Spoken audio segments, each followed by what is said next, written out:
Hello दोस्तों, welcome back to my new video. सबसे पहले डिस्क्लेमर देना चाहूँगा कि इस वीडियो को प्योरली एजुकेशनल पर्पस के लिए ही रिकॉर्ड कर रहा हूँ। मैं कोई भी बाई या सेल का रिकमेंडेशन इस वीडियो के माध्यम से मैं आप लोगों को नहीं दे रहा हूँ। एंड एक रिमाइंडर भी देना चाहूँगा कि एक पेड टेलीग्राम ग्रुप मैंने ओपन किया है, जिसमें आप लाइव मेरे साथ वन ऑन वन इंटरैक्ट कर सकते हो। किसी भी स्टॉक के टेक्निकल या फंडामेंटल रिलेटेड डाउट को पूछ सकते हो।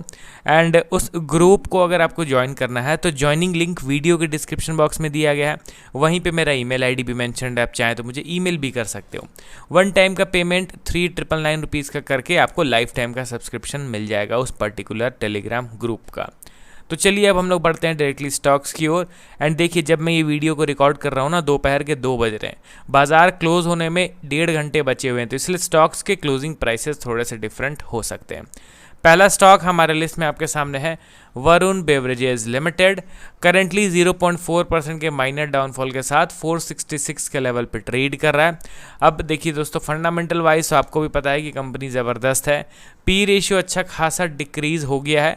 100 के आसपास पी रेशियो जो था वो गिर के अभी 50 के आसपास आ गया है, तो अच्छा करेक्शन इनके वैल्यूएशन में हो गया है।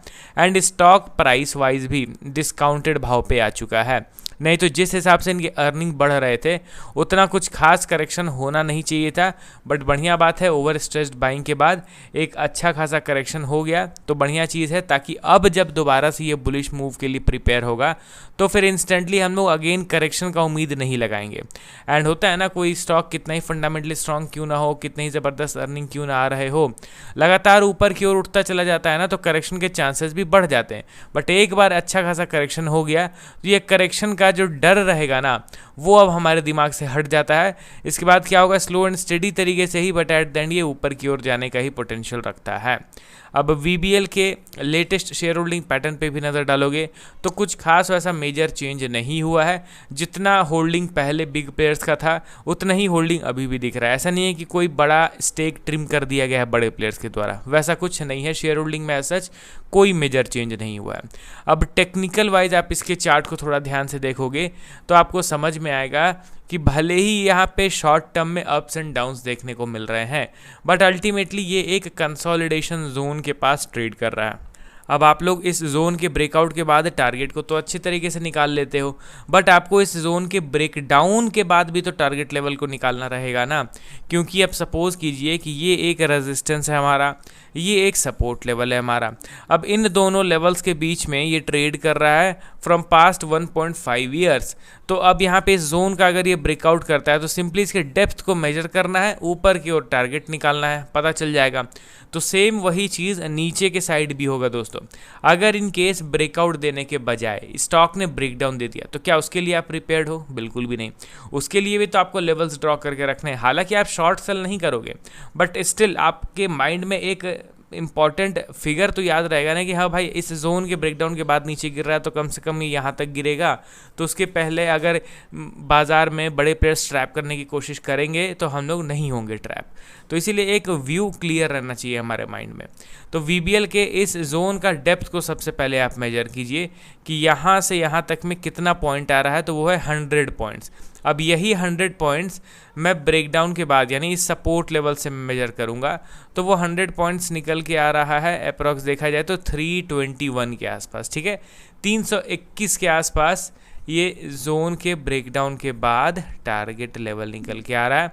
प्लस वो जो 321 है ना, close to this particular level भी आ रहा है। यहाँ पे एक अच्छा खासा कंसोलिडेशन भी हुआ था, तो एक तरीके से यहाँ पे एक सपोर्ट भी है हमारा, यहाँ पे एक टारगेट लेवल भी हमारा निकल के आ गया है। तो अगर इन केस स्टॉक इसका ब्रेकडाउन करता है तो मैं क्या उम्मीद करके चलूँगा कि ये शायद से 321 के भाव पे आ सकता है। उसके बाद फिर फर्दर उस लेवल पे किस तरीके से बिहेव कर रहा है उसका एनालिसिस, उसका ऑब्जर्वेशन उस समय करेंगे जब वो उस पर्टिकुलर लेवल पे पहुंचेगा, तब समझ रहे हो ना।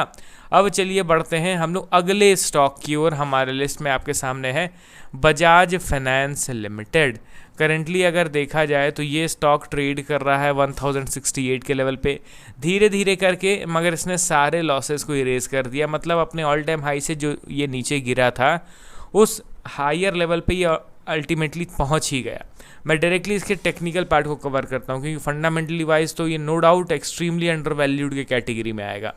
बजाज फाइनेंस के चार्ट को देखो तो ये इसका ऑल टाइम हाई था, यहाँ से अच्छा खासा करेक्शन हुआ, स्लो एंड स्टेडी मूव मिला, बट एट द एंड अपने इंपॉर्टेंट सपोर्ट लेवल को टच करके ये ऊपर की ओर चला गया। हम लोग भी यही चीज़ उम्मीद करके बैठ रहे थे कि नहीं भाई ये हम लोग के लिए इंपॉर्टेंट सपोर्ट है अराउंड 800 लेवल, अब इसके नीचे नहीं आना चाहिए, क्योंकि फंडामेंटल वाइज भी एंड टेक्निकल वाइज भी स्टॉक का बुलिश मूव को सपोर्ट कर रहा है सारी चीज़ें।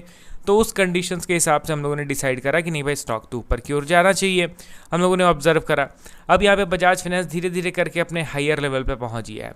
अब ध्यान दीजिए दोस्तों कि ये वही लेवल है जहाँ से पिछले बार करेक्शन हुआ था, तो मे बी यहाँ पे अब स्टॉक थोड़ा समय बिताए एंड क्या पता शायद से यहाँ पे ये थोड़ा सा करेक्शन मोड में भी आ सकता है, बट आपको प्री प्लान रहना। देखिए दोस्तों, पहले से ही आप एनालिसिस करके बैठोगे ना कि नहीं भाई अब ये स्टॉक कुछ दिनों बाद गिर सकता है, या फिर अब ये स्टॉक कुछ दिनों में ज़बरदस्त बुलिश मूव दिखा सकता है, एंड आपने पहले से डिसाइड कर लिया, आपने पहले से एनालिसिस कर लिया कि नहीं भाई ऐसा हो सकता है, और सेम वैसा ही अगर स्टॉक बिहेव करने लगे ना तो आप बेहतर डिसीजन ले पाओगे। हमेशा बड़े मूवमेंट्स के बाद एनालिसिस मत कीजिए, हमेशा पहले से एनालिसिस करके हमें बैठना रहता है। तो बजाज फाइनेंस अभी अपने मेजर रेजिस्टेंस पे ट्रेड कर रहा है। अगर यहाँ पे कुछ दिन तक ये कंसोलिडेट भी करता है मैं चौंकूंगा नहीं।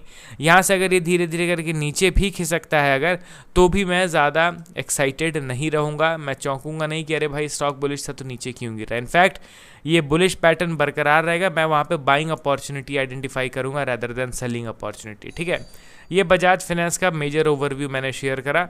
लास्ट स्टॉक हमारे लिस्ट में आपके सामने है एफएल इंडिया लिमिटेड। अभी इस स्टॉक पे थोड़ा ज़्यादा नज़र है मेरे अंदर, मैं इसको थोड़ा ज़्यादा अभी के लिए फोकस में रखा हुआ हूँ। 1531 के लेवल पे अवेलेबल है 0.7% के माइनर तेज़ी के साथ। अब आप इसके चार्ट पैटर्न को थोड़ा सा ऑब्जर्व कीजिए, तब आपको पता चलेगा कुछ चीज़ें। यहाँ पे एफएल इंडिया के ये तो मेजर चार्ट है, आपको दिख रहा है कि ये ट्रेंड लाइन मैंने ड्रॉ करा है, इस ट्रेंड लाइन के आसपास करंटली ये एक बुलिश पैटर्न क्रिएट कर रहा है। यहाँ पे एक ज़बरदस्त बाइंग हुआ, उसके बाद कुछ महीनों से लगातार ये कंसोलिडेट कर रहा है, आप देख रहे हो ना।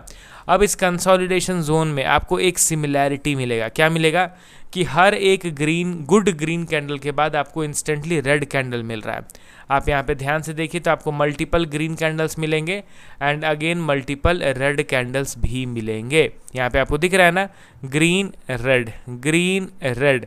उसके बाद यहाँ पे थोड़ा सा ऊपर गया, अब पिछले